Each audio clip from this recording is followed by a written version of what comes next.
Gagawa po ako ng ng unan para sa pangalawa kong apo. Kaya nga pala kay Jubin. Si Jubin magkakaanak na rin. Hindi siya magkakaanak, ang girlfriend niya pala magkakaanak.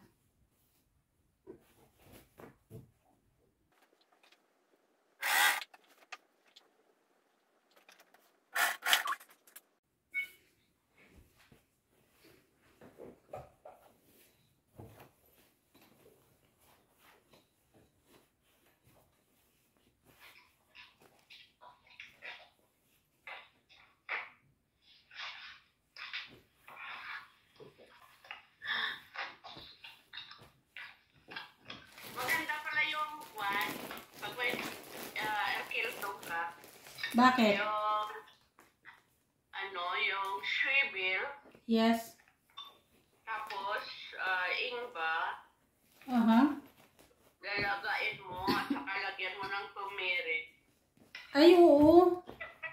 Tapos, lagyan mo ng, honey ba? Oh, tinan mo, may palaman na, oh.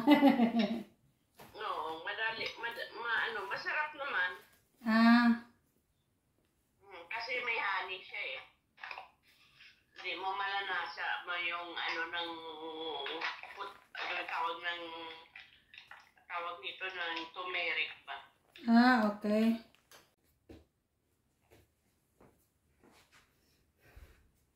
So, ayan na po guys. Nabuo ko na to. Hindi ko lang napakita sa inyo kasi mahirap ipasok po yung foam.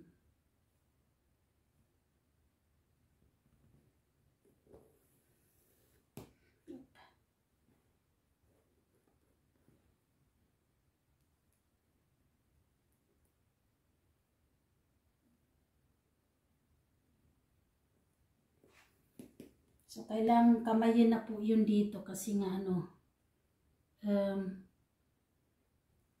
mahirap na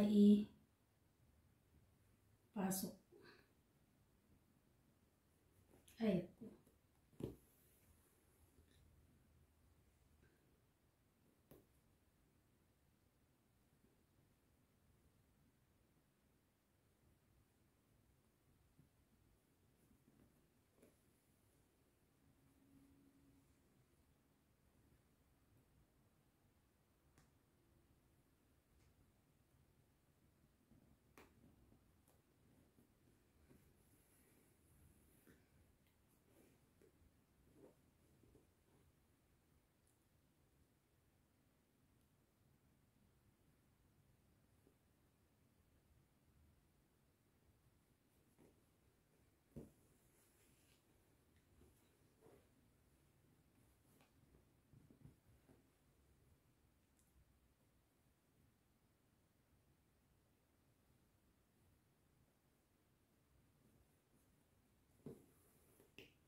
init.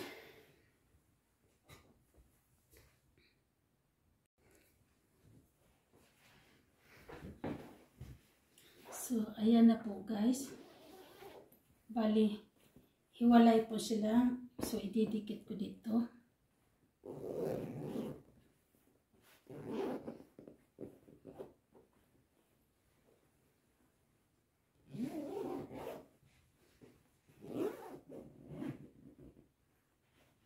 So, ayan po siya guys.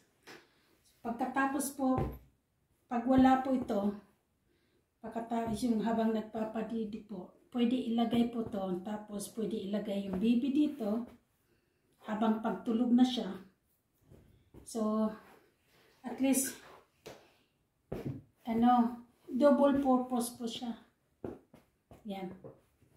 Hindi ano yung bata, so at least, yan po. O kaya, pwede naman po siyang baliktarin. Ganyan. Yan. Baliktarin siya. Tapos yan. Ito hindi pa natatay, hindi pa tapos.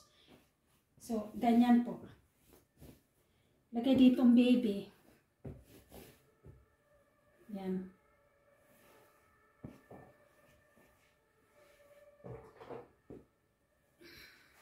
So, dalawa pong purpose po siya. Pwedeng baliktaran. Pwede dito ilagay yung baby habang natutulog siya. Parang kunting pag gumagalaw po siya ay, parang duya na, may sa ilalim. At kung, maingay naman sa labas guys. Ngayon, pag kayong halimbawa matakot po na yung bang gumulong, so ganun na lang, baliktarin na lang po siya. Ayan. Dito po. At least hindi mahuhulog yung bata. Yan. So yan po ang Tapos may po yan dito. May lock. Pwede naman siyang tanggalin. Pag halimbawa gagamitin mo magpapadidi, tanggalin lang to. Pero pag nasa loob yung bata, para hindi mahulog, yan, dyan lalagay. Yan po siya. So, yan po yung aking po ngayon. Sariling design.